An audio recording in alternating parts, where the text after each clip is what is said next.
আমার বাবা একজন মুক্তিযোদ্ধা, উনি 2 নং সেক্টরে যুদ্ধ করেছিলেন। আমি মুক্তিযোদ্ধার সন্তান। কিন্তু আমি যতদূর জানি যে বাংলাদেশ সরকার যথেষ্ট সুযোগ সুবিধা আমার বাবাকে দিচ্ছে, আমার ফ্যামিলিকে দিচ্ছে। বাবা প্রতি মাসে 20,000 টাকা ভাতা পাচ্ছে। এটাও একজন সরকারি চাকরিজীবীর বেতনের চাইতে কোনো অংশে কম না। সেখানে আমার প্রয়োজন নেই তো যে আমি অন্য একজনের চাকরির সুযোগটা নষ্ট করার।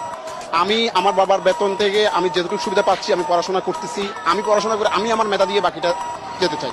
আমার বাবা আমার জন্য করেছে, আমাকে করতে হবে আমার ছেলে সন্তানের জন্য। আমার ছেলে সন্তান আমার বাবার সুবিধা নিক বা আমি সুবিধা নেই, সেটা আমি চাচ্ছি না। এই দেশ সবার দেশ, সবারই অধিকার আছে। বিশেষ করে যারা মেধাবী, প্রতিনিয়ত আমরা দেখি, আমি হলে থাকি, ঢাকা ইউনিভার্সিটি স্টুডেন্ট, আমি দেখি যে আমার ভাইয়েরা কি পরিমাণে কষ্ট করতেছে, আমার সিনিয়র জুনিয়র বেসমেটরা প্রতিনিয়ত কি পরিমাণ কষ্ট করতেছে একটা চাকরির জন্য। সেইখানে আমি কেন পরিশ্রম বিনা আমি কেন সুযোগটা নিব? আমি এই জায়গায় আমিও চাই ওদের সাথে আমি লড়তে। যদি আমি মেধায় ওদের সাথে না লড়তে পারি, তাহলে আমি কিন্তু আমার মেধার পরিচয় দিতে পারবো না। যোগ্য না, তাহলে আমি যোগ্য না।